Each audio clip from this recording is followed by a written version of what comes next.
हम सीखेंगे भुजंगासन, cobra pose कैसे करते हैं। इसमें कई सारी गलतियां हैं, उनको कैसे हम अवॉइड कर सकते हैं और इसका सही पोस्चर क्या है, और इसके कुछ प्रकार देखेंगे जो कि आप अलग अलग तरीके से कर सकते हो। तो इसको करने के लिए सबसे पहले पेट के बल लेट जाएंगे।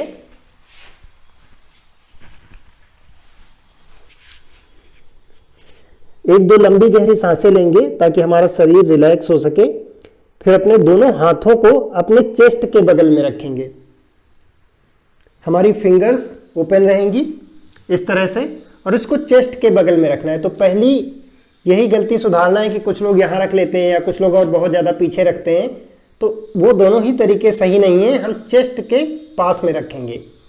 दूसरी गलती जो अक्सर होती है कि हमारी एल्बोज बाहर की तरफ पॉइंट करती हैं, तो हमें अपनी एल्बोज को अंदर की तरफ रखना है, बाहर नहीं ले जाना है, और इनको ऐसे वापस रिब्स की पास में लाना है। फिर सांस लेते हुए हाथों का सहारा लेकर हम धीरे धीरे ऊपर उठेंगे।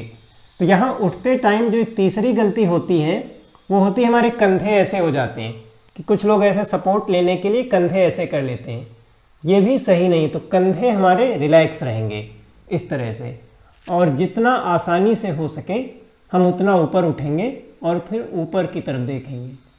अगर आपको लगता है कि ऊपर देखने में ज़्यादा प्रॉब्लम हो रही तो आप सामने देख सकते हैं, और फिर सांस छोड़ते हुए नीचे आ जाएंगे, या फिर हम अपने दोनों हाथों पर अपने सर को रख के रिलैक्स कर सकते हैं। मैं एक बार फिर से पूरा सही से करके दिखाता हूं कि दोनों हाथों को चेस्ट के पास में रखा, हमारी दोनों एल्बोज रिब्स के पास रहेंगी। सांस लेते हुए लंबी गहरी हम अपने ऊपर के भाग को ऊपर की तरफ उठाएंगे,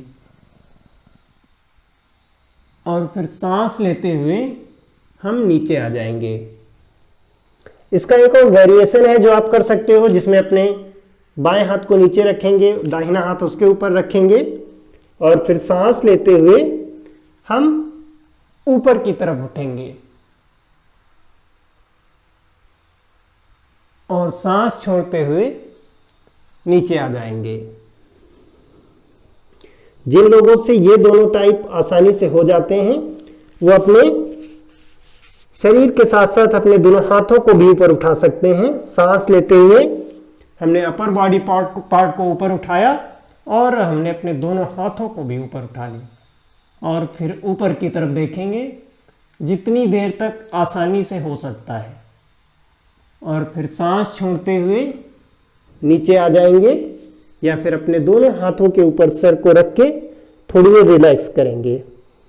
अब भुजंगासन कर लेने के बाद इसका काउंटर पोज करना बहुत ज़्यादा जरूरी है, तो उसके लिए हम शिशु आसन या चाइल्ड्स पोज में आ जाएंगे। तो यहाँ से सीधे पीछे की तरफ जाएंगे और अपना मस्तिष्क फ्लोर पर रखेंगे।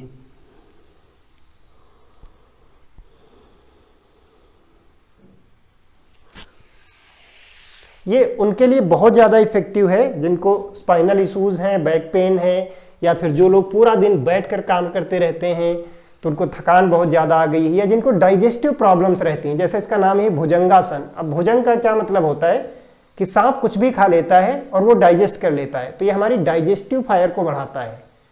तो इसको करने के बाद जिन लोगों को भी डाइजेशन में इशू रहता है या बैक पेन में इशू रहता है, उनके लिए बहुत ही फायदेमंद है।